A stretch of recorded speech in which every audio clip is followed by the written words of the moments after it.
नमस्कार। इस ब्रीफिंग में शामिल होने के लिए आप सभी का धन्यवाद। जैसा कि आप सभी जानते हैं, 22 अप्रैल 2025 को लश्कर-ए-तैयबा से संबंधित पाकिस्तानी और पाकिस्तान प्रशिक्षित आतंकवादियों ने भारत में जम्मू और कश्मीर के पहलगाम में भारतीय पर्यटकों पर बर्बरतापूर्ण हमला किया।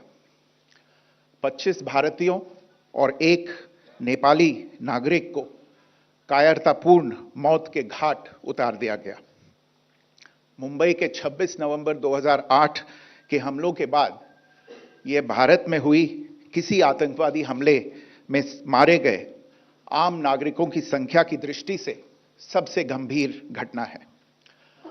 पहलगाम का हमला अत्यधिक बर्बरतापूर्ण था, जिसमें वहां मौजूद लोगों को करीब से और उनके परिवारों के सामने सिर पर गोली मारी गई। हत्या के इस तरीके से परिवार के सदस्यों को जानबूझकर आघात पहुंचाया गया। साथ ही उन्हें यह नसीहत भी दी गई कि वे वापस जाकर इस संदेश को पहुंचा दें। यह हमला स्पष्ट रूप से जम्मू और कश्मीर में बहाल हो रही सामान्य स्थिति को बाधित करने के उद्देश्य से किया गया था। चूंकि पर्यटन फिर से अर्थव्यवस्था का मुख्य आधार बन रहा था, इस हमले का मुख्य उद्देश्य इसे प्रतिकूल रूप से प्रभावित करना था। पिछले वर्ष आप सभी जानते हैं, 2.25 करोड़ से अधिक पर्यटक कश्मीर आए थे। इस हमले का मुख्य उद्देश्य इसलिए संभवतः यह था कि इस संघ राज्य क्षेत्र में विकास और प्रगति को नुकसान पहुंचाकर इसे पिछड़ा बनाए रखा जाए और पाकिस्तान से लगातार होने वाले सीमा पार आतंकवाद के लिए उपजाऊ जमीन बनाने में सहायता की जाए। हमले का यह तरीका जम्मू और कश्मीर और शेष राष्ट्र दोनों में सांप्रदायिक दंगे भड़काने के उद्देश्य से भी प्रेरित था। इसका श्रेय सरकार और भारत के सभी नागरिकों को दिया जाना चाहिए कि इन प्रयासों को विफल कर दिया गया। एक समूह ने खुद को रेजिस्टेंस फ्रंट टीआरएफ कहते हुए इस हमले की जिम्मेदारी ली है। यह समूह संयुक्त राष्ट्र द्वारा प्रतिबंधित पाकिस्तानी आतंकवादी समूह लश्कर-ए-तैयबा से जुड़ा हुआ है।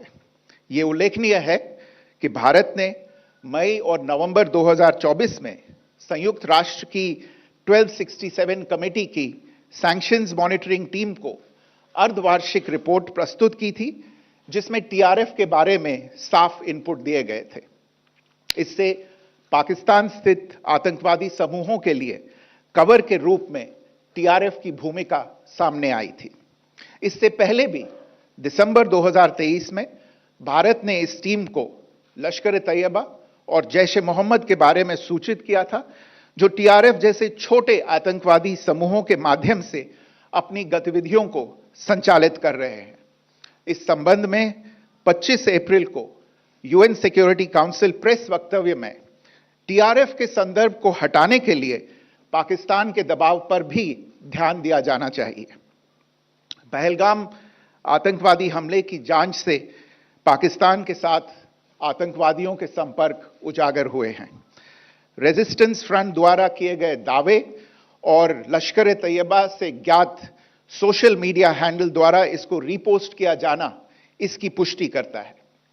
चश्मदीद गवाहों और विभिन्न जांच एजेंसियों को उपलब्ध अन्य सूचनाओं के आधार पर हमलावरों की पहचान भी हुई है। हमारी इंटेलिजेंस ने इस टीम के योजनाकारों और उनके समर्थकों की जानकारी जुटाई है। इस हमले की रूपरेखा भारत में सीमा पार आतंकवाद को अंजाम देने के पाकिस्तान के लंबे ट्रैक रिकॉर्ड से भी जुड़ी हुई हैं, जिसके लिखित और स्पष्ट दस्तावेज उपलब्ध हैं। पाकिस्तान दुनिया भर में आतंकवादियों के लिए एक शरण स्थल के रूप में पहचान बना चुका है। यहां अंतर्राष्ट्रीय स्तर पर प्रतिबंधित आतंकवादी सजा पाने से बचे रहते हैं। इसके अलावा पाकिस्तान ने इस मुद्दे पर विश्व और फाइनेंशियल एक्शन टास्क फोर्स जैसे अंतर्राष्ट्रीय मंचों को जानबूझकर गुमराह करने के लिए भी जाना जाता है। साजिद मीर का मामला, जिसमें इस आतंकवादी को पाकिस्तान ने मृत घोषित कर दिया था और फिर अंतर्राष्ट्रीय दबाव के परिणाम स्वरूप वो जीवित पाया गया, इसका सबसे स्पष्ट उदाहरण है। यह स्वाभाविक है कि पहलगाम में हुए इस हमले से जम्मू और कश्मीर के साथ साथ भारत के अन्य भागों में भी आक्रोश देखा गया। हमलों के बाद भारत सरकार ने स्वाभाविक रूप से पाकिस्तान के साथ संबंधों को लेकर कुछ कदम उठाए। आप सभी उन निर्णयों से अवगत हैं जिसकी घोषणा 23 अप्रैल को की गई थी। तथापि यह आवश्यक समझा गया कि 22 अप्रैल के हमले के अपराधियों और उनके योजनाकारों को न्याय के कटघरे में लाया जाए। हमलों के एक पखवाड़े के बाद भी पाकिस्तान द्वारा अपने क्षेत्र या अपने नियंत्रण वाले क्षेत्रों में आतंकवादियों की इंफ्रास्ट्रक्चर के विरुद्ध कार्रवाई करने के लिए कोई स्पष्ट कदम नहीं उठाया गया है। उल्टे वो इनकार करने और आरोप लगाने में ही लिप्त रहा है। पाकिस्तान आधारित आतंकवादी मॉड्यूल्स पर हमारी खुफिया निगरानी ने संकेत दिया है कि भारत के विरुद्ध आगे भी हमले हो सकते हैं। अतः इनको रोकना और इनसे निपटना दोनों को बेहद आवश्यक समझा गया। आज सुबह, जैसा कि आपको ज्ञात होगा, भारत ने इस तरह के सीमा पार हमलों का जवाब देने और उन्हें रोकने तथा उनका प्रतिरोध करने के अपने अधिकार का प्रयोग किया है। यह कार्यवाही नपीतुली, नॉन एस्केलेटरी, आनुपातिक और जिम्मेदारीपूर्ण है। यह आतंकवाद की इंफ्रास्ट्रक्चर को समाप्त करने और भारत में भेजे जाने वाले संभावित आतंकवादियों को अक्षम बनाने पर केंद्रित है। आपको यह भी स्मरण होगा कि 25 अप्रैल 2025 को संयुक्त राष्ट्र सुरक्षा परिषद ने पहलगाम आतंकवादी हमले पर एक प्रेस वक्तव्य जारी किया था, जिसमें आतंकवाद के इस निंदनीय कार्य के अपराधियों, आयोजकों, फाइनेंसरों और प्रायोजकों को जवाबदेह ठहराने और उन्हें न्याय के दायरे में लाने की आवश्यकता पर जोर दिया गया था। भारत की आज की इस कार्रवाई को इसी संदर्भ में देखा जाना चाहिए। Good morning. Thank you all for joining this briefing. As you are all aware, on April 22, 2025, Pakistani and Pakistan-trained terrorists belonging to the Lashkar-e-Taiba carried out a savage attack on Indian tourists at Pahalgam in Jammu and Kashmir in India. They murdered 26 people, including one national of Nepal, causing the largest number of civilian casualties in a terrorist attack in India since the 26 November 2008 attacks in Mumbai. The attack in Pahalgam was marked by extreme barbarity, with the victims mostly killed with headshots from close range and in front of their families. Family members were deliberately traumatized through the manner of the killing, accompanied by the exhortation that they should take back the message. The attack was clearly driven by the objective of undermining the normalcy returning to Jammu and Kashmir. In particular, it was designed to impact the mainstay of the economy, tourism, with a record 23 million tourists visiting the valley last year. The calculation, presumably, was that harming growth and development in the Union territory would help keep it backward and create fertile ground for continued cross-border terrorism from Pakistan. The manner of the attack was also driven by an objective of provoking communal discord, both in Jammu and Kashmir and the rest of the nation. It is to the credit of the government and the people of India that these designs were foiled. a group calling itself the Resistance Front has claimed responsibility for the attack. This group is a front for the UN-proscribed Pakistani terrorist group Lashkar-e-Taiba. It is notable that India had given inputs about the TRF in the half-yearly report to the monitoring team of the UN's 1267 Sanctions Committee in May and November 2024, bringing out its role as a cover for Pakistan-based terrorist groups. Earlier too, in December 2023, India had informed the monitoring team about Lashkar and Jaish-e-Mohammed operating through small terror groups such as the TRF. Pakistan's pressure to remove references to TRF in the April 25 UN Security Council press statement is notable in this regard. Investigations into the Pahalgam terror attack have brought out the communication notes of terrorists in and to Pakistan. The claims made by the Resistance Front and their reposting by known social media handles of the Lashkar-e-Taiba speak for themselves. Identification of the attackers based on eyewitness accounts as well as other information available to law enforcement agencies has also progressed. Our intelligence has developed an accurate picture of the planners and backers of this team. The features of this attack also tie in with Pakistan's long track record of perpetrating cross-border terror in India, which is well documented and beyond question. Pakistan also has a well-deserved reputation as a haven for terrorists from around the world, with internationally proscribed terrorists enjoying impunity there. In addition, Pakistan has been known to willfully mislead the world and international forums, such as the Financial Action Task Force, on this issue. The Sajid Mir case, in which this terrorist was declared dead, and then, in response to international pressure, brought back to life, found alive and arrested, is the most glaring example. The latest attack in Pahalgam has understandably generated deep anger in Jammu and Kashmir and in other parts of India. Following the attacks, the government of India naturally responded with a set of initial measures relating to our engagement with Pakistan. You're all aware of the decisions that were announced on the 23rd of April. However, it was deemed essential that the perpetrators and planners of the 22nd April attack be brought to justice. Despite a fortnight having passed since the attacks, there has been no demonstrable step from Pakistan to take action against the terrorist infrastructure on its territory or on territory under its control. Instead, all it has indulged in are denials and allegations. Our intelligence monitoring of Pakistan-based terrorist modules indicated that further attacks against India were impending. There was thus a compulsion both to deter and to preempt. Earlier this morning, as you would be aware, India exercised its right to respond and preempt as well as deter more such cross-border attacks. These actions were measured, non-escalatory, proportionate, and responsible. They focused on dismantling the terrorist infrastructure and disabling terrorists likely to be sent across to India.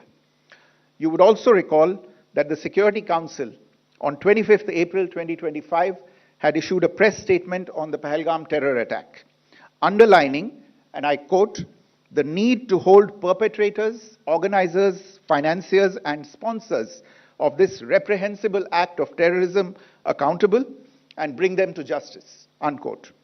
India's latest actions should be seen in this context. Joining me for this briefing on our actions earlier this morning are Colonel Sophia Qureshi and Wing Commander Vyomika Singh. I will request them to share some details regarding Operation Sindoor with all of you.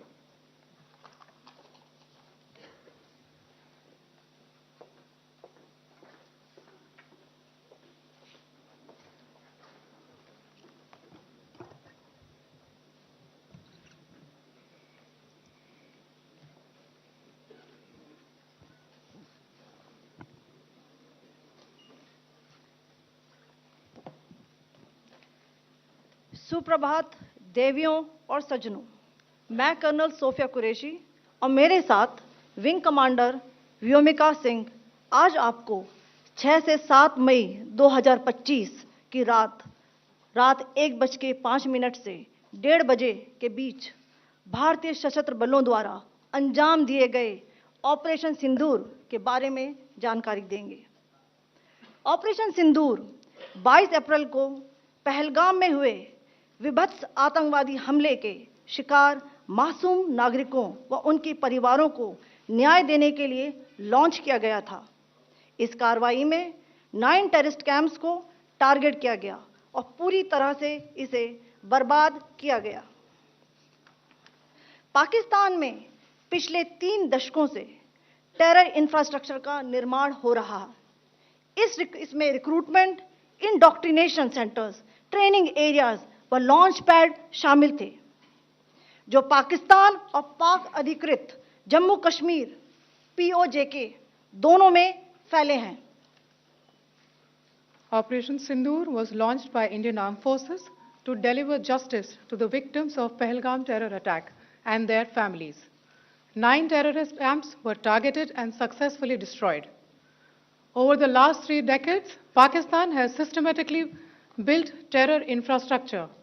It is a complex web of recruitment and indoctrination centers, training areas for initial and refresher courses, and launch pads for handlers.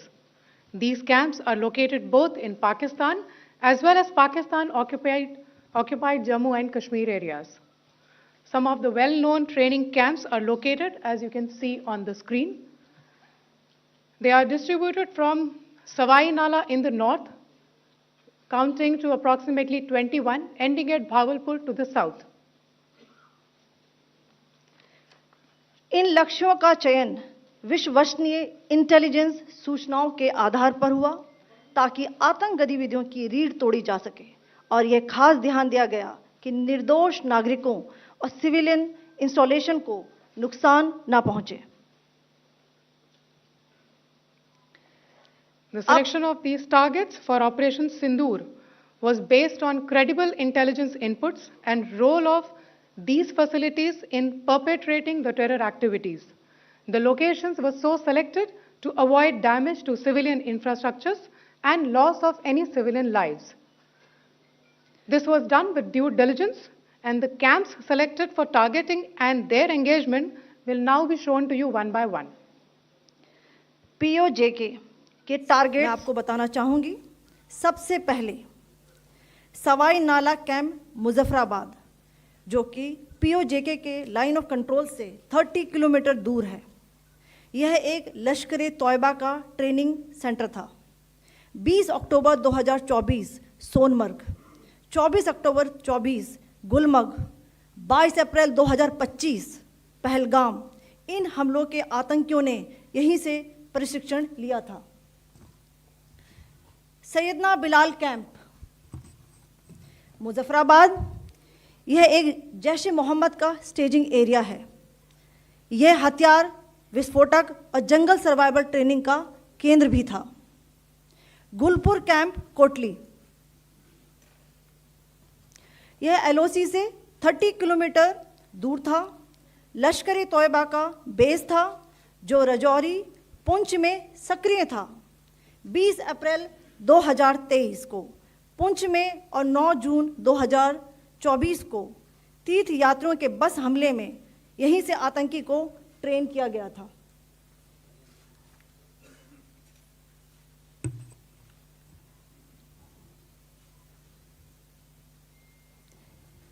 Barnala camp बिम्बर, यह LOC से 9 kilometre दूर है। यहाँ पर हथियार, handling, IED व जंगल survival का प्रशिक्षण केंद्र था।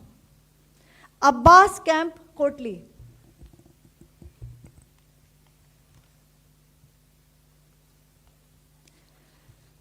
यह LOC से 13 किलोमीटर दूर है। लश्कर-ए-तौयबा का फिदाइन यहाँ तैयार होता था। इसकी कैपेसिटी 15 टेररिस्ट को ट्रेन करने की थी।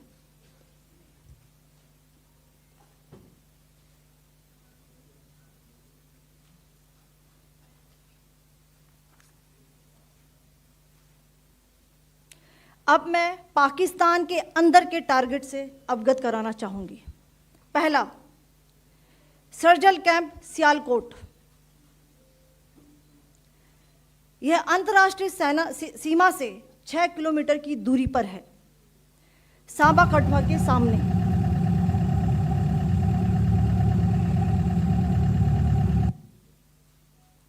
मार्च 2025 में जम्मू एंड कश्मीर पुलिस के 4 जवानों की जो हत्या की गई थी, उन आतंकवादियों को इसी जगह पर ट्रेन किया गया था। दूसरा, महमूना जाया कैंप सियालकोट। यह 18 से 12 किलोमीटर आईबी से दूर था। हिजबुल मुजाहिदीन का बहुत बड़ा कैंप था। यह कठुआ जम्मू क्षेत्र में आतंक फैलाने का नियंत्रण केंद्र था। पठानकोट एयरफोर्स बेस पर किया गया हमला भी इसी कैंप से प्लान और डायरेक्ट किया गया था। मरकज ताइबा मुरीद के, यह आईबी से 18 से 25 किलोमीटर दूरी पर है। 2008 के मुंबई हमले के आतंकी भी यहीं से प्रशिक्षित हुए थे। अजमल कसब व डेविड हेडली भी यहां ट्रेन हुए थे।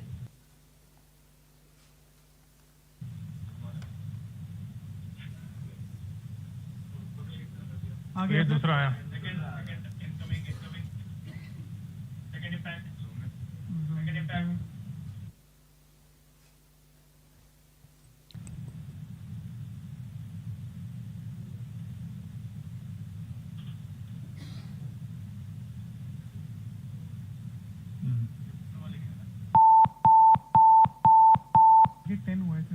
टारगेट 10 हुआ, एंक्लोजर सेम ही है।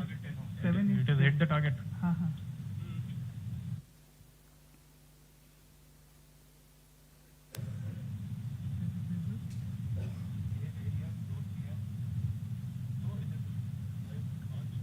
आ गया सर, इम्पैक्ट।